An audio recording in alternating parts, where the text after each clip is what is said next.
नमस्कार,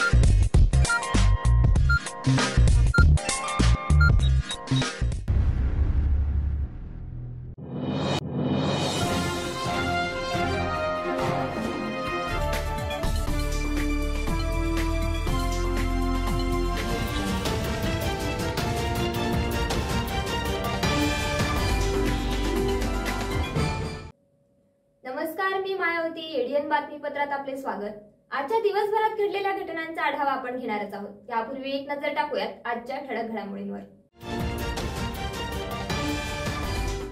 शहराचा प्रारूप विकास आराखडा अखेर जाहीर. मनपा मुख्यालय, नगर रचना विभाग, जिल्हा अधिकारी कार्यालयासह वेबसाईटवर बघता येणार आराखडा. हरकती घेण्यासाठी 60 दिवसांची मुदत. महिला सक्षमच, गरज आहे फक्त आर्थिक सक्षमीकरणाची. जिल्हा अधिकारी दिलीप स्वामी यांचे प्रतिपादन.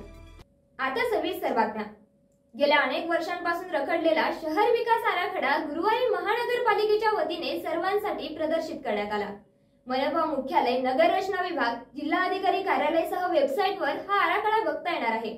शहराला नवीन दिशा देणारा आणि प्रगती करणारा आराखडा असेल, अशी प्रतिक्रिया मनपा आयुक्त जी श्रीकांत यांनी एडीएन सोबत बोलताना दिली.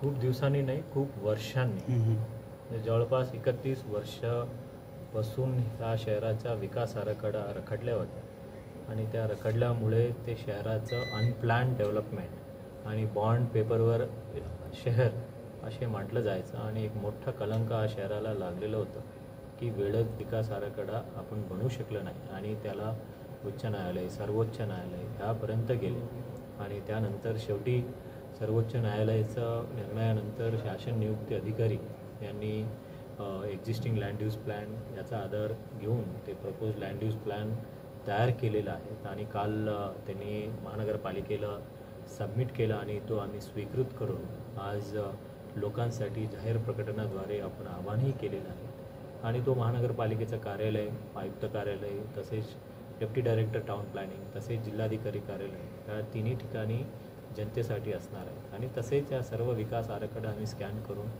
आम्ही वेबसाईटमध्ये पण टाकू आणि शक्यतो हा डेव्हलपमेंट प्लॅनमध्ये जे आतापर्यंत ग्रीन झोनमध्ये बरेच लोकांनी बसले होतं त्या लोकांच्या कुठल्याही लोन मिळत नव्हत्या किंवा गुंठेवारी करू शकत नव्हत्या आणि तसेच त्यांना लुबाडणारे भरपूर लोक होते. मनी लेंडर्स म्हणा किंवा बँकेचे लोन नाही किंवा पंतप्रधान आवास योजनेचे लाभार्थी होऊ शकत नव्हते. आता या सर्व जे दुर्दैवीच्या गोष्टी आहेत ते त्याला अंतिम विराम लागणार असे आहेत आणि यानंतर या विकास आराखडा या शहराचं जे नवीन दिशा देणार आहे आणि सारखं म्हटलं जायचं की आपण पुणे, नाशिक, नागपूर या शहरासारखं आपण का प्रगती करत नाही आणि त्याचं एक मोठं कारण होतं की एक विकास आराखडा वेळेत बनवला नाही आणि ज्यामध्ये आधुनिक गोष्टी समाविष्ट केलेली नसल्यामुळे हा विकास आराखडा मुळे ते शहर खूप पाठीमागं जात होती आणि कुठे पुढे एक चांगलं प्लॅनिंग करण्यासाठी महानगरपालिका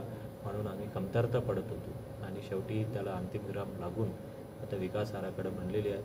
येत्या 60 दिवसामध्ये जे काही जनतेचे काही ऑब्जेक्शन्स आहे, सजेशन्स आहे त्या गृहीत धरून त्याला अंतिम रूप देण्यासाठी आपण प्रयत्न करतो आणि यामध्ये आपले राज्य शासनाचे प्रधान सचिव श्री गुप्ता सर असेल आणि डेप्टी डायरेक्टर टाउन प्लॅनिंग असेल आणि ते वारंवार ते पाठपुरावा करत होते की हा वेळेवर चांगला लोकांच्या विश्वासात घेऊन बनवावा आणि या अनुषंगाने आपण शहरामध्ये प्रमुख व्यक्ती, क्रीडा आहे या सर्व लोकांनी त्यांनी मीटिंग घेतलं आणि आम्ही फक्त एवढंच विनंती करत होतो की डेप्टी डायरेक्टर टाउन प्लॅनिंगला जे स्पेशल ऑफिसर आहे ते लवकर बनवावे आणि एक आधुनिक पद्धतीचं बनवावी अशी बनवलेलं आहे आणि डेव्हलपमेंट प्लॅन शेवटी सर्वांना खुश करू शकत नाही कारण कुठले तरी गार्डन, कुठले तरी प्ले गार्डन, कुठले स्मशानभूमी आणि विविध जे लोकोपयोगी काम आहे कुठेतरी आरक्षण करायचं, टाकायचं असतं ते टाकलेलं लोकांना तरी कदाचित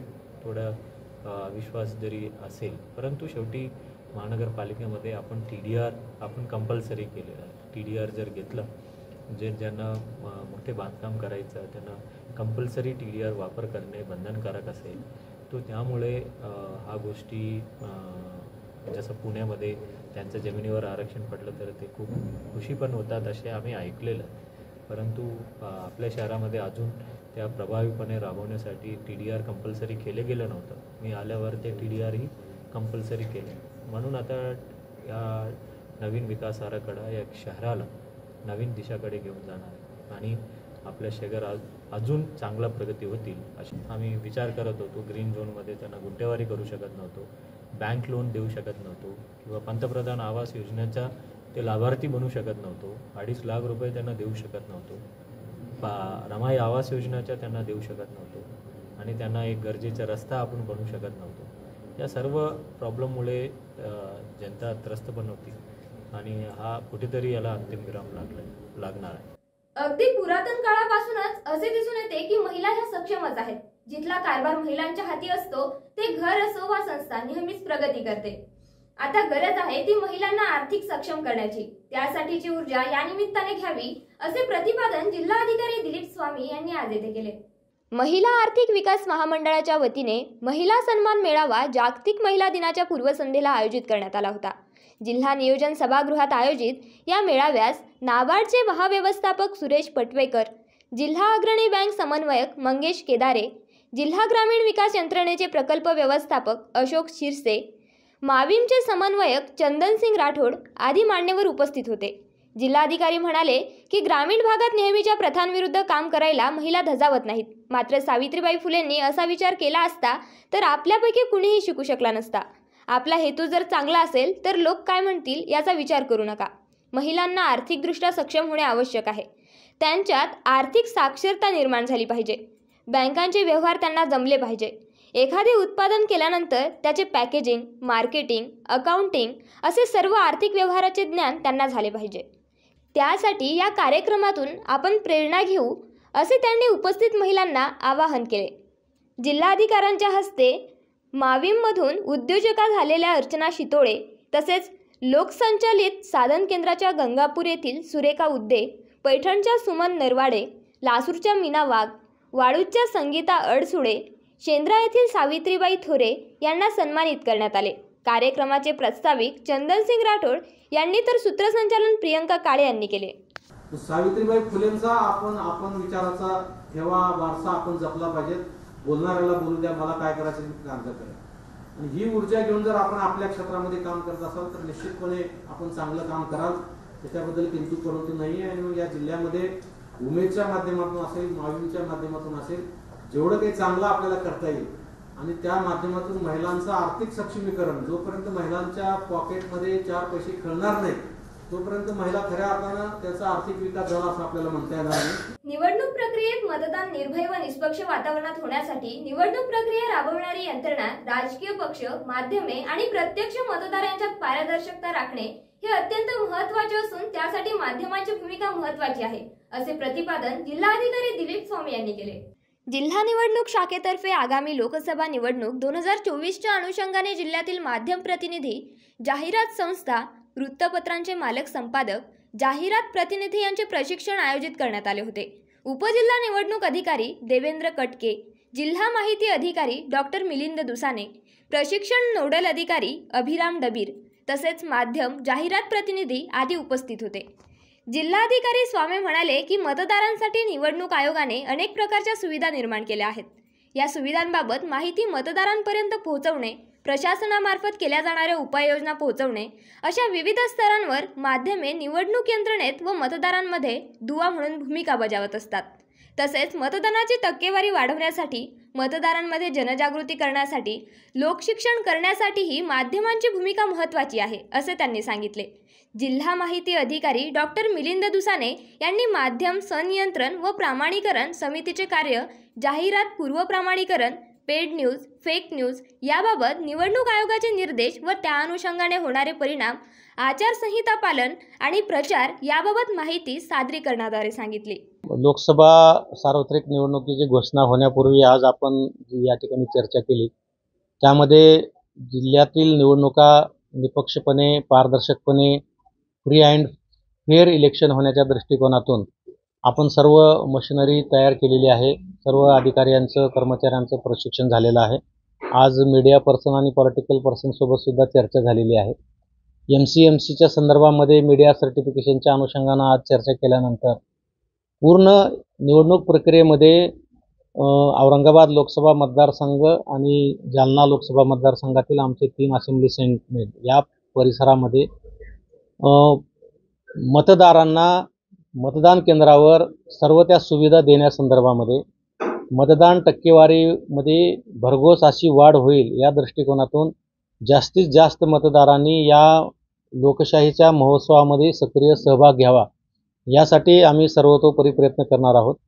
त्याचबरोबर जी काही निवडणूक प्रक्रिया आहे ती अतिशय पारदर्शकपणे ठेवण्याकरता आपल्या माध्यमातून पॉलिटिकल पार्टी असतील, मतदार असतील, सर्वसामान्य नागरिक असतील, सर्वांपर्यंत प्रत्येक प्रक्रियेची माहिती दिली जाणार आहे, जेणेकरून कुठल्याही मतदारांच्या किंवा कुठल्याही पॉलिटिकल पार्टीच्या मनामध्ये शंका निर्माण होणार नाही, किंतु परंतु येणार नाही या दृष्टिकोनातून संपूर्ण माहिती दिली जाणार आहे। मीडिया पर्सन हे अतिशय महत्त्वाची व्यक्ती या प्रक्रियेमध्ये असणार आहे। त्यामुळं उमेदवारी अर्ज भरताना असेल, मतदानाच्या दिवशी असेल, मतमोजणीच्या दिवशी असेल, त्या दिवशी भारत निवडणूक आयोगाने जे निर्देश दिलेले आहेत किंवा त्यांनी जे काही मार्गदर्शक तत्त्वे घालून दिलेली आहेत त्या तत्त्वाच्या अनुषंगानं आपली कुठलीही मीडिया पर्सनची गैरसोय होणार नाही यासाठी सर्वतोपरी प्रयत्न केले जाणार आहेत। त्याचबरोबर मतदान केंद्रावर येणाऱ्या महिला भगिनीसाठी त्यांच्या कडेवर जर मूल असेल तर त्या मुलांची काळजी घेणे, उन्हाळा दिवस असल्यामुळं उन्हापासून मतदार आणि मतदान पार्टीची बचाव करण्यासाठी मतदान केंद्रावर सावली निवारा तयार करणे असेल, पिण्याच्या पाण्याची व्यवस्था असेल, मेडिकल किट उपलब्ध करून देणे असेल, जे क्षेत्रीय अधिकारी असतात त्यांच्यासोबत एक वैद्यकीय अधिकाऱ्याची नियुक्ती असेल, ह्या सर्व बाबी जेणेकरून मतदारांना मतदान करण्यासाठी प्रोत्साहित केली जाईल अशा पद्धतीचं नियोजन मतदान केंद्रावर केलं जाणार आहे। त्यासाठी आमच्या सर्व पोलिंग पार्टीज तयार झालेल्या आहेत, त्यांचं प्रशिक्षण पुढच्या आठवड्यामध्ये होणार आहे। कालच आम्ही क्षेत्रीय अधिकाऱ्यांचं प्रशिक्षण घेतलेलं आहे।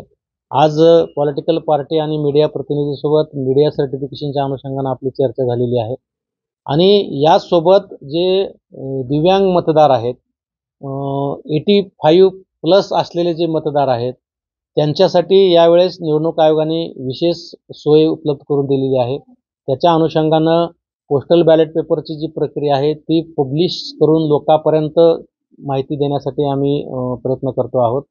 त्याचबरोबर जे वयोवृद्ध आहेत त्यांना आणि दिव्यांग आहेत त्यांना मतदान केंद्रावर जाण्यासाठी अडचण येत असेल तर आम्ही शासकीय यंत्रणेमार्फत त्यांना मतदान केंद्रापर्यंत पोहोचण्यासाठी मदत करणार आहोत।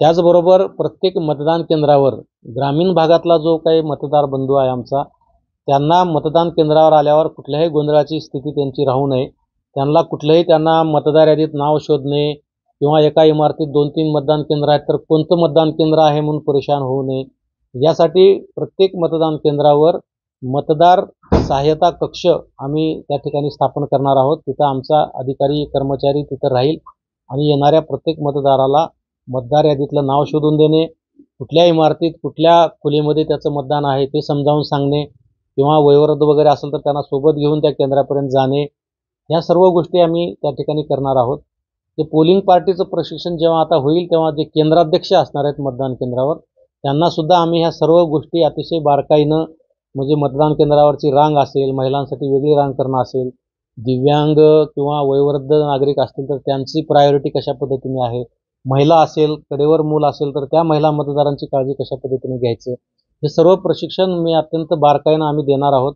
जेणेकरून सर्व दूर जिल्ह्यामध्ये एक मतदानाचा उत्साह मतदारामध्ये राहील आणि त्याचबरोबर आपल्या जिल्ह्यामध्ये मतदारांची टक्केवारी वाढेल अशा पद्धतीने आमचा प्रयत्न असणार आहे। सातारा देवळाई परिसरात मागील काही महिन्यांपासून महिलांवर हल्ले होत असल्याचा आरोप करीत सकल हिंदू समाजाच्या वतीने सातारा पोलीस ठाण्यासमोर ठिय्या आंदोलन करण्यात आले। त्यांच्या मागण्यांबाबत माध्यमांशी बोलताना अधिक माहिती देण्यात आली। सातारा परिसरामध्ये मागच्या काही 8 दिवसाखाली एका हिंदू भगिनीवर मारहाण झाली, तिचे रस्त्यावरती कपडे फाडण्यात आले। एवढं सगळं घडलेलं असताना सुद्धा बेल मिळेल अशी व्यवस्था पोलिसांकडून केली गेली आणि कोर्टामध्ये 24 तासाच्या आतमध्ये त्याची बेल पण झाली। आरोपी बाहेर आला, आरोपींनी सगळ्यांसमोर जे ते मिरवणूक काढली, फटाके फोडले। ही कुठली प्रवृत्ती, ही जिहादी प्रवृत्ती थांबली नाही तर आम्ही पण पोलीस शांततेने घेणार नाही। आज फक्त शांततेमध्ये आंदोलन होतं, याच्यानंतरचं आंदोलन शांततेत नसणार। मागच्या 8 दिवसापासून आम्ही CP साहेबांना सुद्धा वेळ मागतोय याच गोष्टीसाठी। रोज काही ना काही कारणाने ती भेट टळती आमची। आता उद्या परत आम्ही एकदा प्रयत्न करू, नाहीतर आम्ही त्यांच्यावर सुद्धा जे ते आंदोलन लावू. अजूनही काही बातम्यांचा आढावा आपल्याला घ्यायचा आहे, मात्र वेळ झाली आहे छोट्याशा ब्रेकची. कुठेही जाऊ नका, पाहत रहा एडीएन.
हॉटेल विझार्ड पॅलेस तुमच्या शहरात तुमच्या जिभेचे चोचले पुरवण्यासाठी देश विदेशातील खास चवींचा खजाना घेऊन आलो आहोत.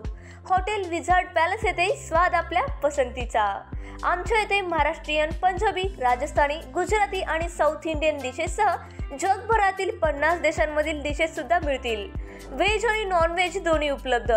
स्वादिष्ट मेजवानीचे एकमेव ठिकाण, family restaurant, AC non AC rooms, AC functional hall, प्रशस्त लिफ्ट, फ्री वायफाय आदी सुविधायुक्त. ग्राहकांना विमानतळ, रेल्वे स्टेशन, बस स्टँड आदी ठिकाणाहून वाहनाद्वारे हॉटेलात आणण्याची विशेष मोफत सुविधा. त्वरा करा आणि आजच भेट द्या. Hotel wizard palace, Khadkeshwar road, mill corner जवळ, Aurangabad, Chhatrapati Sambhajinagar. So kind and has helped us so much, and we slept really well because it's super quiet even though it's on a main street. It's a wonderful time here. It's a very nice clean hotel and the food is excellent. Food is excellent. I'm still so stuffed. Yeah.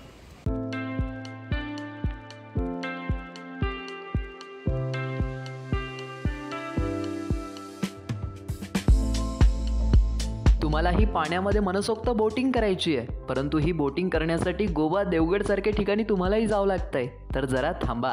आपल्याच छत्रपती संभाजीनगर शहरात महानगरपालिका घेऊन आली आहे बच्चा कंपनीसाठी तसेच मोठ्यांसाठी नौका विहार. या नौका विहारामध्ये तुम्हाला विविध प्रकारच्या 6 बोटींमध्ये मनसोक्त नौका विहार करण्यास मिळेल. पेंडल बोट तसेच राफ्ट बोट यासारख्या विविध बोटींमध्ये मनसोक्त पाण्यामध्ये बोटिंग करण्याचा आनंद घ्या. तर त्वरा करा आणि आजच भेट द्या. नेहरू उद्यान, N8, सिडको, छत्रपती संभाजीनगर.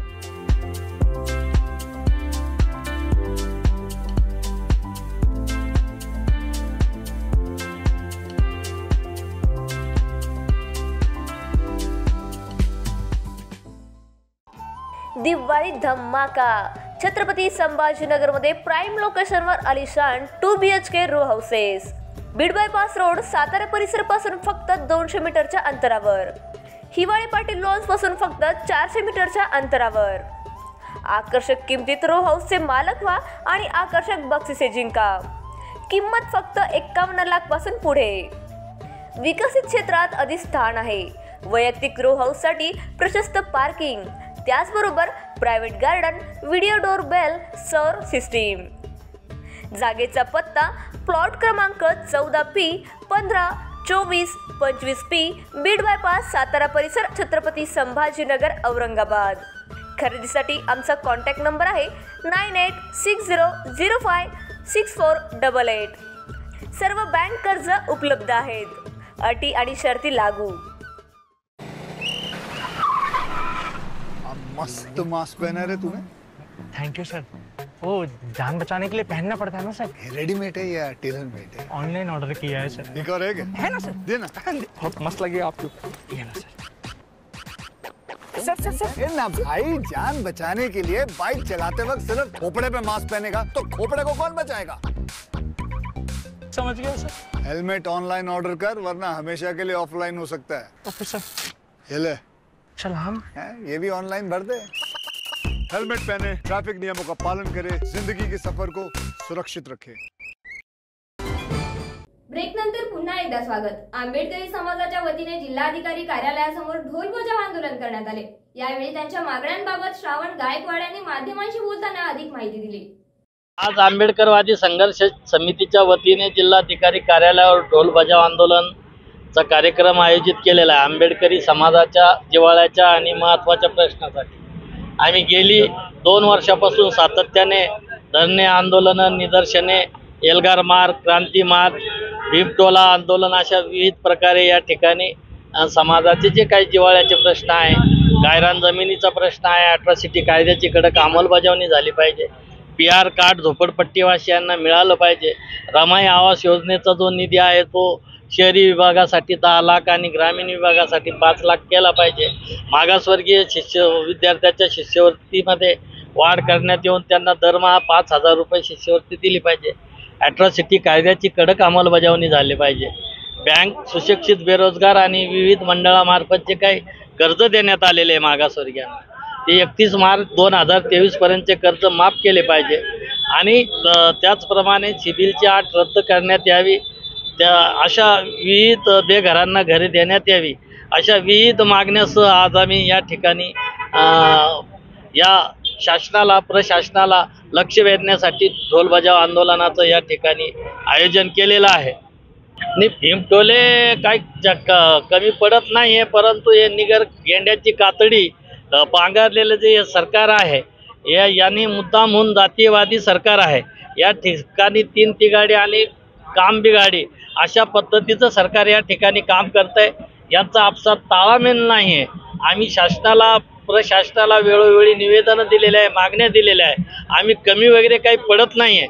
लोकशाहीमध्ये सनदशीर मार्गानेच आपल्याला आंदोलन करावं लागतं आणि आजचा हा शेवटचा या ढोल बजाव आंदोलनाच्या माध्यमातून आम्ही या ठिकाणी हा इशारा या शासनाला देतोय की आपण जर आमच्या ज्या मागण्या आहे त्या मागण्यावर 1 महिन्याच्या आत जर कारवाई केली नाही तरी आचारसंहिता जरी असली तरी यापुढे आम्ही तिरडी आंदोलन या शासनाचं निश्चितपणे काढण्याचा इशारा या निमित्ताने देतो। प्रशासनाला तर इशारा दिलाय, पण तब्बल 1.5 महिन्यानंतर लोकसभेच्या निवडणुका आहेत, त्याच्यानंतर तुम्ही काय स्टँड घेणार आहात? सत्ताधाऱ्यांना किंवा विरोधकांना मतदान करणार? आम्हाला आचारसंहितेचा आणि आमचा काही एक संबंध नाही आहे। आमची जी समिती आहे ती ही समिती तेच सांगतो, ही समिती जी आहे सामाजिक प्रश्नावर आणि जाती अत्याचारावर काम करते।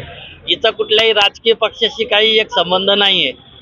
कोणी कोणाला मतदान करावं या आम्ही काही सांगू शकत नाही। त्याला आम्ही जे काही जातीयवादी असेल, मनुवादी विचारसरणीचे जे असतील त्याच्या विरोधात आंबेडकरवादी संघर्ष समिती निश्चितपणे मतदान करण्याचं आवाहन आंबेडकरी समाजाला करेल।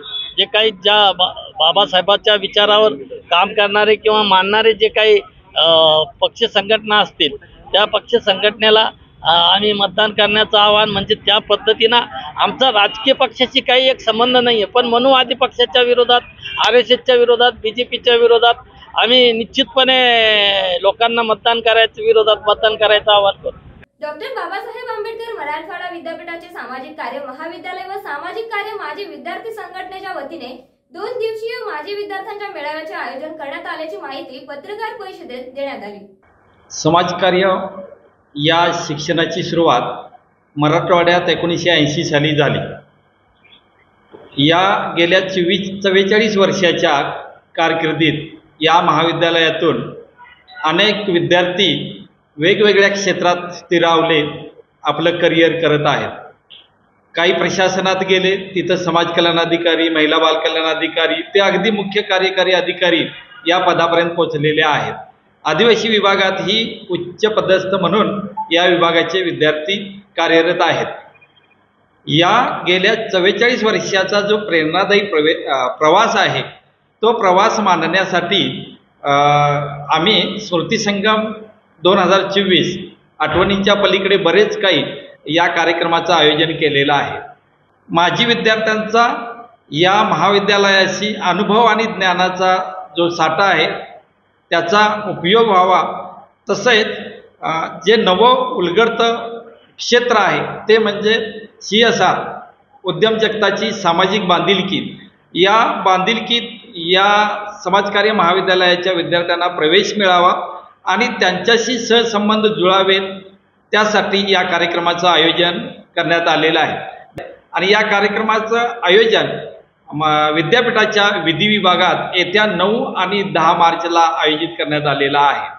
यासाठी सर्वांना विनंती आहे, जे या महाविद्यालयाचे माजी विद्यार्थी राहिलेले आहेत किंवा या महाविद्यालयासाठी जे हितचिंतक राहिलेले आहेत, त्या सर्वांना आम्ही आमंत्रित केलेलं आहे आणि ते या कार्यक्रमासाठी त्यांनी यावं. या कार्यक्रमाच्या आयोजनातून ज्या माजी विद्यार्थ्यांनी वेगवेगळ्या क्षेत्रात आपला ठसा उमटवलेला आहे, त्यांचा सत्कार आम्ही आयोजित केलेला आहे. विविध संस्था ज्यांनी हे शिक्षण समृद्ध करण्यासाठी सहयोग दिलेला आहे, त्यांच्यासाठी सुद्धा आम्ही सहयोग पुरस्कार ठेवलेले आहेत. तसेच या महाविद्यालयात आपलं आयुष्य ज्यांनी ज्ञानदान करण्यासाठी खर्चिलं आहे, त्या अशा गुरूंच्या जीवनगौरव पुरस्कारासाठी सुद्धा या कार्यक्रमात एक भाग निवडलेला आहे.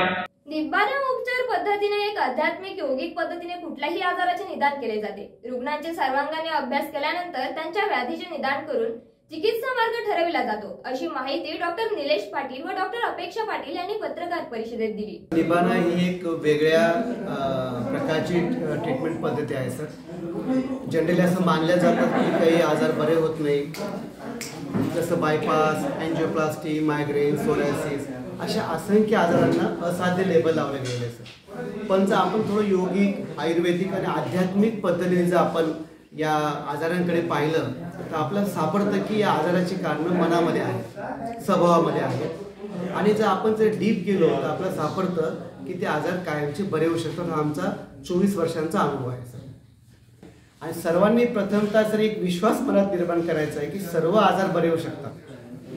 प्रॉपर वैद्य, प्रॉपर डॉक्टर आणि रुग्णाचा आत्मविश्वास तर महत्त्वाचा आहे. तो जर आपल्यामध्ये असेल सर तर तुमचा आजार निश्चितपणे बरा होऊ शकतो. आता मी जे सांगतोय की बायपास, याला हृदयविकार ऑपरेशन केलंच पाहिजे, मायग्रेन हा कायमचा बरा होत नाही, अल्सरेटिव्ह कोलायटिस, कायमची पोटदुखी, अंगावरून पांढरं पाणी गेलं, गर्भाशय पिशवी काढावंच लागेल आपल्याला, रक्त गेलं काढावं लागेल, थायरॉइडचा प्रॉब्लेम असेल, डायबिटीस किंवा BP, हे सर्व याला लेबल काय लावलंय की तुम्हाला मरेपर्यंत गोळ्या खावा, संधिवाताचा प्रकार आहे, तुम्हाला कायम गोळ्या खावा लागतील.